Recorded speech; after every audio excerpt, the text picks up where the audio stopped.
last bit will pinch your saw blade as it sits down on it. So I'll just take a pickaroon or a wedge. You can even just stick your chainsaw tool in there and just hold that up so when your saw comes out, it comes out clean and doesn't pinch the bar.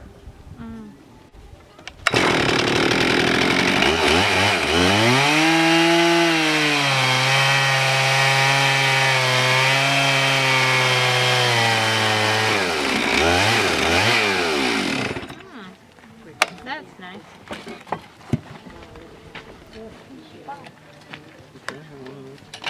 Yeah. Does it take a lot of strength to push it? If the chain's sharp, it doesn't. If the chain's dull, you'll know because your shoulders will start aching. And you know it's time to change the blade. But yeah, you can see there, I'm basically just guiding it along, and it doesn't take a lot of strength. Anybody can do it. It didn't seem to bother you that it wiggled a little, side to side. Yeah, what happens is you've got some feet right there that are guides, and you get these big knobs of bark, so sometimes you have to move it to follow the terrain, just like a truck going over a bumpy road. Because I don't have any wood. Now with that first cant cut, we don't need the ladder anymore. We only need the ladder for the first cut.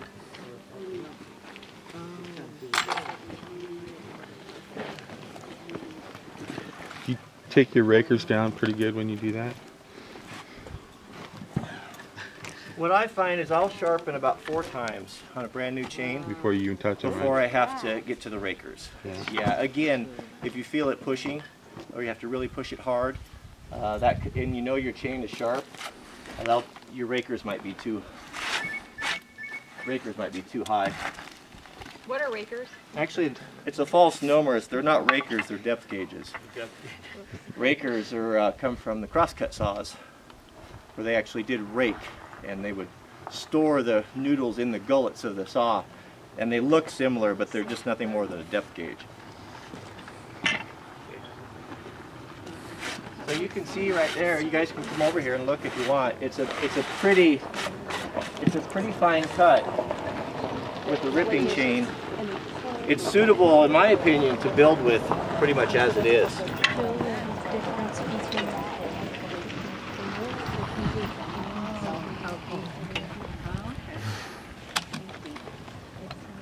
Am I getting in your way? So Brandon, how big of a timber do you want? Oh, I don't know. I'll let you. I can cut it any depth you want. You want 6 by? See a little more material. So now that we've got a flat spot, just like the guide ran across that ladder, we're just going to run right across the flat spot. So we'll set whatever we want to cut here. So if we want to cut 12 by 12s, we'd set the depth gauge on the sawmill to 12, 6, so on and so forth. So we're going to cut 6 bys. So right on the side here are graduated all the way up. You can cut all the way up to 13 inches with this one.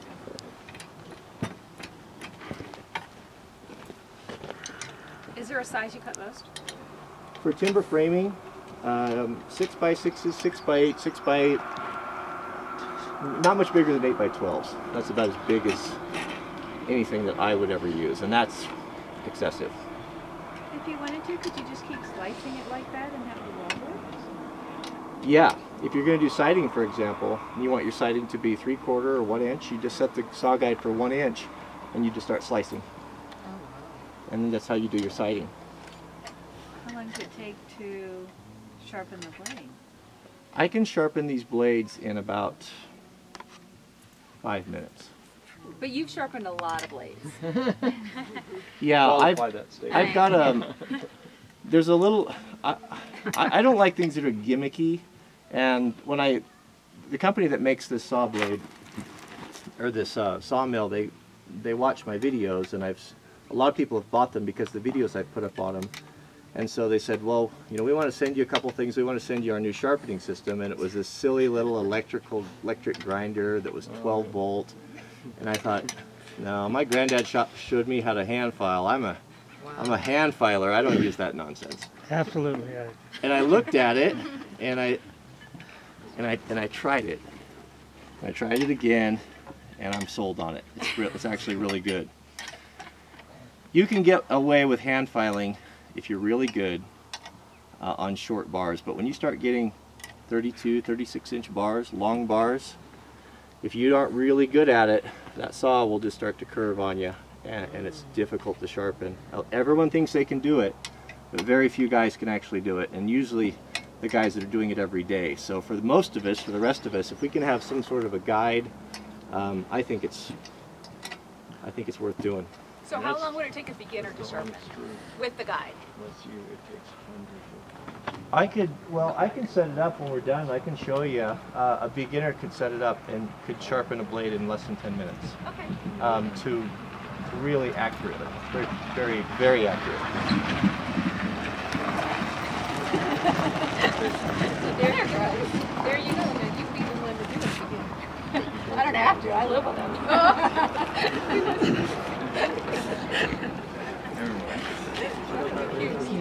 Yeah, I'll try it. Okay, so I've got the guide set for 6 inches. So we're going to cut 6-inch timbers here, and we're going to just do it the same way. We're just going to put it on here, and we kind of have to eyeball it and play with it a little bit. That's why it's so important when if you want 8-footers, you want to make sure that you start with 10-footers, because you don't want to come in here crooked and have your end of your timber ruined. So give yourself an extra foot of trim either way, and that way you've got a little bit of wiggle room. In addition to that, if you need to shift, maybe you just trim an inch off of one end and the 2 feet off the other end, you can have a little play if there's a knot in your way. Just gives you some options.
So you'll notice it's slow, and a lot of people comment on that, and I guess my response is, yeah, it's slow, but what does it cost to go buy full dimension 6x6s from a mill, if you can even find them?